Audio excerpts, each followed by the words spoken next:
Tim, during that live look at Mike Budenholzer at the podium with the media, he mentioned Dwight Howard and the role he is playing in this series. Let's dive a little deeper for this 120. He suffered through foul trouble a little bit in Game 5, and offensively, he's been a non-factor, averaging less than 8 points per game. He is, though, pulling down 11.4 rebounds per game in this series. Tim, you may remember Atlanta signed Howard to a 3-year, $70 million deal to come home. That's where he's from, the ATL.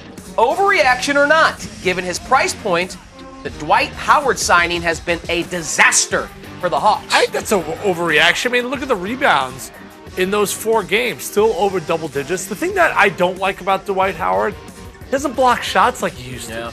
And in game number 5, there was a specific play. We saw it right off the top there. Kelly Oubre has a shot in the corner, and Dwight Howard's boxing out, prepared for him to shoot. Kelly Oubre drives in and dunks it. It's like, dude, you're one of the more fierce shot blockers in the history of the NBA. For your generation, probably the best shot blocker. That element of his game is over. People are not scared to drive anymore, like a Rudy Gobert, how he affects the game in so many different ways. Howard doesn't do that. I think the Hawks were expecting, all right, he's still going to be able to block shots. He's still going to be able to rebound.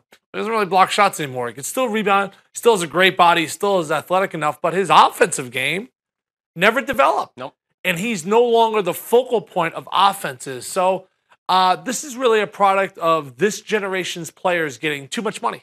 You know, with Patrick Ewing, Hakeem Olajuwon, David Robinson, I'll use those centers because those are the centers I grew up watching. When they came into the NBA, they weren't making $5, $10, $15, $20 million a year. So they had to develop their offensive games in order to go out there, make all-star teams, get paid, develop a kind of a longevity in the league. Dwight Howard's like, I'm going to make $20 million anyway. I can just show up. I have a great body. I'm in fantastic shape. He reminds me a lot of guys like DeAndre Jordan, like Andre Drummond, that are just freaks athletically, but as far as developing their game or developing a post move or being a threat down low, it never really happened.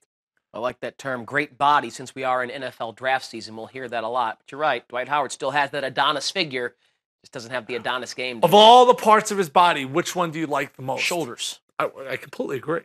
Amazing traps. Mountain. It's a mountain up top. I'd love to have that.